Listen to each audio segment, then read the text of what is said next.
Hey everyone, I'm Rob Schultz. You're watching Test Driver, and today we're going to do something that'll probably upset some people. Good. We're going to install a Kia mirror in my F-150. Now, the reason we're doing that is my F-150 is an XLT. It doesn't have the Homelink buttons in it, and I want those. So for $11, I believe I got this on the internet, we're going to upgrade it and get those features.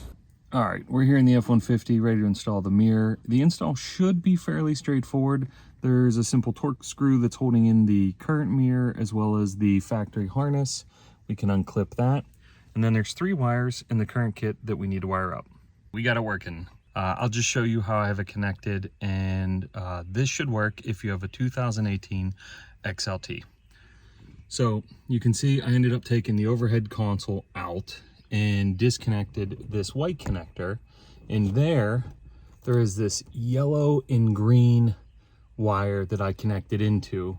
The one that you need to connect into is this one that has the blue band on it. That's the one that goes to the yellow and green wire. And then for the ground, this black wire, you have to connect into the yellow and black wire from this black connector, the one that was plugged into the back of your mirror.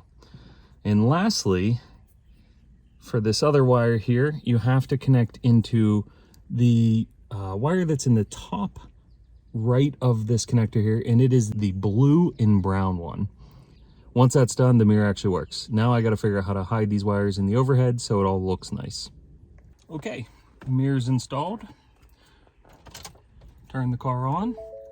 We got the light. Now it's going to say C because we haven't programmed the compass. Afterwards, we're going to go drive around in a circle in a parking lot so that it can triangulate itself.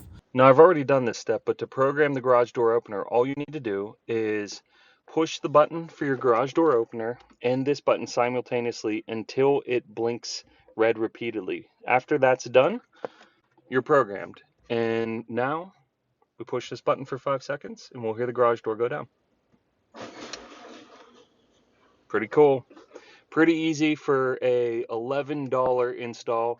I now don't have to have this ugly thing that is yellowed from the smoking previous owners of my house, and I have a nice integrated solution in the F-150. That's all for this episode. Short, sweet, to the point. I'll post a link to the mirror in the description. As always, I'm Rob Schultz. You're watching Test Driver, and hopefully we'll see you again soon. Thanks. Bye.